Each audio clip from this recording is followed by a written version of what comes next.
Well, let's get across the market open. David Lane joining us from Audubon. David, welcome to Wednesday. Good to have you on the show again. Let's start with what we saw on global markets overnight. Fairly mixed, another record for the S&P 500. Investors certainly focused on those results tomorrow from Tesla and Alphabet, but also their ongoing concern about where these trade deals are going at the moment. Yes, absolutely, Andrew. It was quite a mixed night, as you said. The S&P another record, but only up slightly. We saw both the S&P and the Dow Jones up, but the Nasdaq down. As you said, the market's looking forward to those announcements from Alphabet and Tesla as they start the reporting season in the US.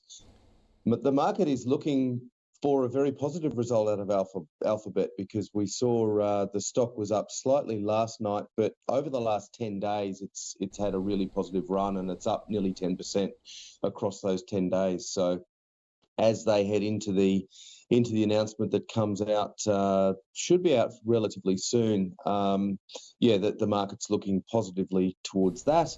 But as you said, the trade tensions are still overhanging the world.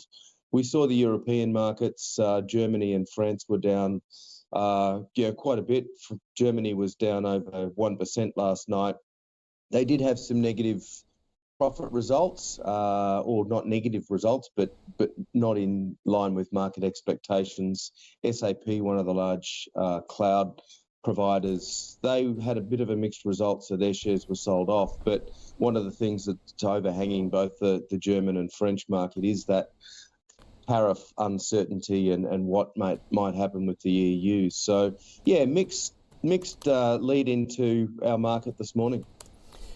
Yeah, in fact, we also heard from Scott Bessent, the Treasury Secretary overnight, saying they'll be holding talks with the Chinese in Sweden next week, but it appears they're just going to be talking about pushing that date out further, so no clarity there either.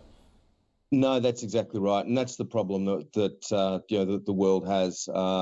Australia, as we've seen, is probably in a better shape than most, but obviously we've been talking closely with China over the last week as well. So I think China is a very important player in the globe, and that's part of the reason why we've seen some additional stimulus in China, and we saw positivity in the iron ore price this week, and that fed through into positive share price movements for our major miners here in Australia. Yeah, interesting to see what's going on there. Obviously, the big miners, Rio, Fortescue, BHP, supported by that rising iron ore price. And of course, we're seeing that rotation continue out of the banks into the miners. Absolutely. Yeah, it's quite significant. We've seen a fairly big swing over the last few days. The banks have been sold off. The miners have been going fairly strongly. In fact, over the last month, we've actually seen BHP outperform CBA by about 25%. So that rotation is really starting to take shape. And in Australia, the banks and the miners are where the bulk of our money goes, and the big institutional traders, when they start those rotations, they can be quite sizable. So I wouldn't be surprised to see a fairly large momentum continuing over coming months, where we see that the banks weaken and the miners improve, because the miners have been sold off for most of this year. That is one of the only sectors that's looking interesting from a valuation perspective. We've got buyers on Rio and Fortescue and accumulate recommendations on BHP. So we actually think all three of those stocks are reasonably priced at the moment. And if we start to see more stimulus in China and a rising iron ore price, that will underpin their current prices as well. Now, sticking in the resources sector, a few updates coming to us today, early. Let's begin with Woodside. What have you seen there? Yeah, Woodside have just announced their quarterly production. Looks to be a fairly positive result. Their production was very solid.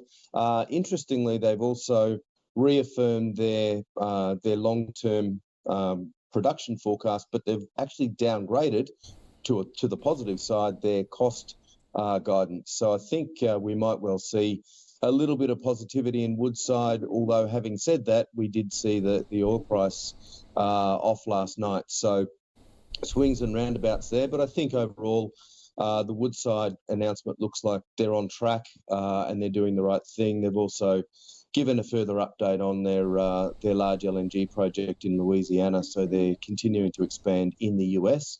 So as far as those trade talks are concerned, Woodside's positioning itself to be in the right place in the world at the right time.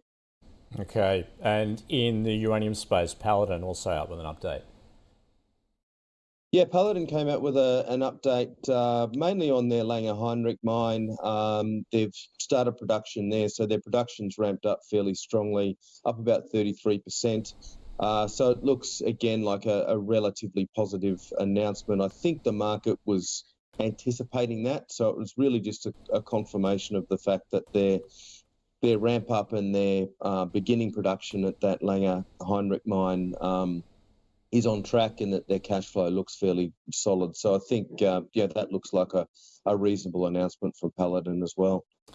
Also a quarterly there from Aluka. And goodness, I mean, we know what's going on in rare earths at the moment, particularly out of the States with Donald Trump trying to add to the security there to the expense, I guess, well, aside from what we're seeing out of China. But for Aluka, its share price, it's up about 50% over the past couple of weeks. It has, yeah. It's done very, very well, and as you say, there's been a lot of talk and a lot of speculation about rare earths and what that what or potential impact could have on Iluka and the other stocks. The interesting thing out of Iluka's announcement was that their production looked to be fairly good, but they did actually say, look, we're not ready to provide any forward guidance, particularly as far as zircon prices are concerned, because of the uncertainty around trade. So that could well be a bit of a theme that we hear from a lot of companies coming into the reporting season over the next month or so, is that because of the uncertainty that we still have as far as trade's concerned, management aren't really prepared to put their finger on any guidance. So, yeah, potentially given that uncertainty around Iluka and the fact that the share price has been up as strong as it has, we could see a little bit of selling into this result. All right. And just to round it off, also some news out of the REIT sector this morning too, David, with Centre Group selling a stake in the Westfield Chermside shopping centre in Brisbane to Dexus. Yes, that's right. Yeah, a little bit of a change of owner there. They've sold 25% of that shopping centre.